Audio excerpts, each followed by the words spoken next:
अगर आपसे कोई कहे कि आप उसके लोन गारंटर बन जाए, तो क्या आप उसे हाँ कहेंगे या ना?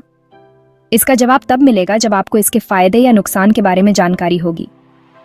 अब आपके मन में ये सवाल भी उठ रहे होंगे कि अगर आप किसी के लोन गारंटर बनते भी है, तो क्या लोन धारक द्वारा कर्ज न चुका पाने की स्थिति में गारंटर को सारे कर्ज का भुगतान करना होगा? इन सभी सवालों के जवाब आज आपको हमारी वीडियो के माध्यम से मिलने वाले हैं, तो और देरी न करते हुए जानते हैं विस्तार से। मेरा नाम है दीप्ति और आप देख रहे हो दीप्ति रावराने यूट्यूब चैनल। बहुत बार ऐसा होता है कि हमारा कोई दोस्त या रिश्तेदार अचानक आकर हमें बोलता है कि हम उसके लोन गारंटर बन जाए, और हम तुरंत तैयार भी हो जाते हैं क्योंकि हमें विश्वास होता है कि वो समय पर लोन का भुगतान कर देगा। ऐसे में अगर आपको कहें कि लोन गारंटर बनना जोखिम भरा होता है, तो शायद आप इसे मजाकिया माने और ध्यान न दें, जबकि यह बात सच है कि लोन गारंटर बनना कभी कभी जोखिम भरा भी होता है। अब ऐसे में आप सोच में पड़ गए होंगे कि किसी का लोन गारंटर बनना भी चाहिए या नहीं।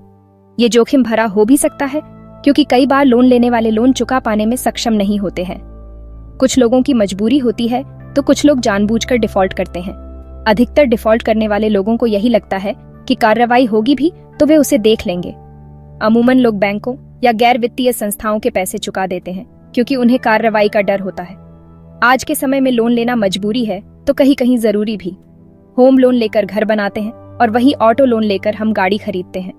दोनों की जरूरतें अलग अलग हैं। फिर उस लोन पर ब्याज भरते हैं। जो लोग ब्याज और मूलधन का पैसा नहीं चुकाते, वे डिफॉल्ट घोषित हो जाते हैं। लोन डिफॉल्ट होने पर क्या होगा? लोन लिया है तो जाहिर सी बात है कि आपको उसे समय पर चुकाना भी होगा। हर महीने समय पर आपको उसकी ईएमआई भी भरनी होगी। बहुत से लोग इसके परिणाम से भी अनजान होते हैं। तो क्या लोन नहीं चुकाने या डिफॉल्टर घोषित होने पर बहुत बड़ी आफत आ जाती है? आपकी जानकारी के लिए बता दें कि यह पूरी तरह से लोन लेने वाले व्यक्ति पर निर्भर करता है। जो लोग लोन डिफॉल्टर के रूल और अपने अधिकार जानते हैं, वे बैंकों या गैर वित्तीय संस्थानों के सामने मजबूती से अपनी बात रखते हैं। वे इसके पीछे की ठोस वजह बताते हैं कि अभी पैसा क्यों नहीं लौटा पा रहे और भविष्य में उधार का पैसा लौटा देने की वे मंशा रखते हैं। जानकारी के अनुसार डिफॉल्ट होने पर दो तरह की मुश्किल होती है। पहली और मेन दिक्कत तो ये होगी कि आपका क्रेडिट स्कोर नेगेटिव में चला जाएगा। लोन लेने और उसे नहीं चुकाने पर आपके क्रेडिट से जुड़ी सभी जानकारी सिबिल को भेज दी जाती है। ये सूचनाएं और भी क्रेडिट रेटिंग एजेंसी को दी जाती हैं। इससे आगे लोन लेने में दिक्कत आएगी। अगर आपने लोन लेने के लिए कोई प्रॉपर्टी बंधक रखी है, तो बैंक उसे कैप्चर कर सकता है। बाद में अगर आप लोन नहीं चुकाते हैं, तो अंत में आपकी प्रॉपर्टी की नीलामी भी कराई जा सकती है। लोन धारक को मिलती है कितनी मोहलत? लोन की ईएमआई हर महीने चुकानी होती है। जब आप पहली ईएमआई मिस कर देते हैं, तो बैंक की ओर से ज्यादा कुछ एक्शन नहीं लिया जाता है। इसके बाद अगर आप दूसरी ईएमआई भी स्किप कर देते हैं, तब बैंक की ओर से आपको रिमाइंडर भेजा जाता है। कहने का मतलब ये है कि कर्ज न चुकाने पर लोन धारक पर हाथों हाथ कार्रवाई नहीं शुरू होती है। बैंकों की तरफ से इसकी कुछ मोहलत दी जाती है। इसमें सबसे पहले तो लोन लेने वाले व्यक्ति को एक नोटिस भेजा जाता है, जिसमें लोन और ब्याज की राशि का जिक्र होता है।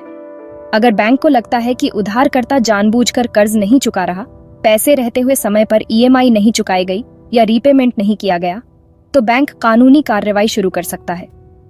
लोन लेने वाले व्यक्ति के साथ कोई गारंटर है, तो बैंक पहले उससे संपर्क करता है। इसके लिए गारंटर एग्रीमेंट होता है।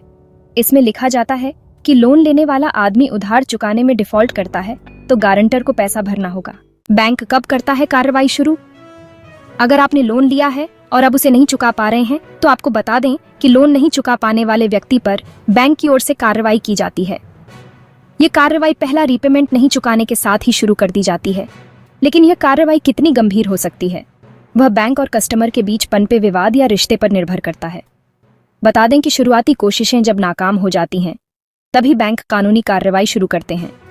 मान लो कि अगर लोन लेने वाले व्यक्ति की मृत्यु हो जाए, या उसके साथ कोई हादसा हो जाए, या वो गंभीर रूप से बीमार पड़ जाए, तो बैंक रीपेमेंट में मोहलत देता है।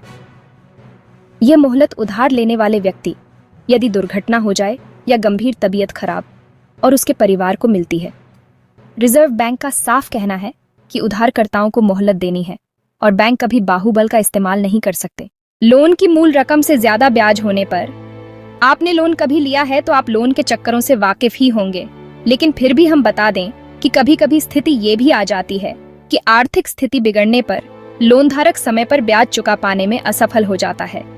इससे होता यह है कि मूलधन से ज्यादा ब्याज की राशि हो जाती है। ऐसे में उधारकर्ता लोन चुकाने में असमर्थ हो जाता है। इसमें मोहल्लत देते हुए बैंक वन टाइम सेटलमेंट का ऑफर देते हैं।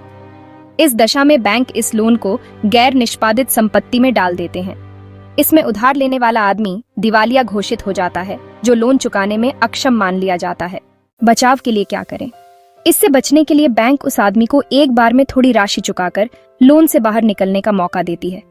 इसमें देखा जाता है कि बैंक मूलधन और ब्याज की अधिकांश राशि माफ कर देते हैं और एक लमसम राशि देने का प्रस्ताव दिया जाता है।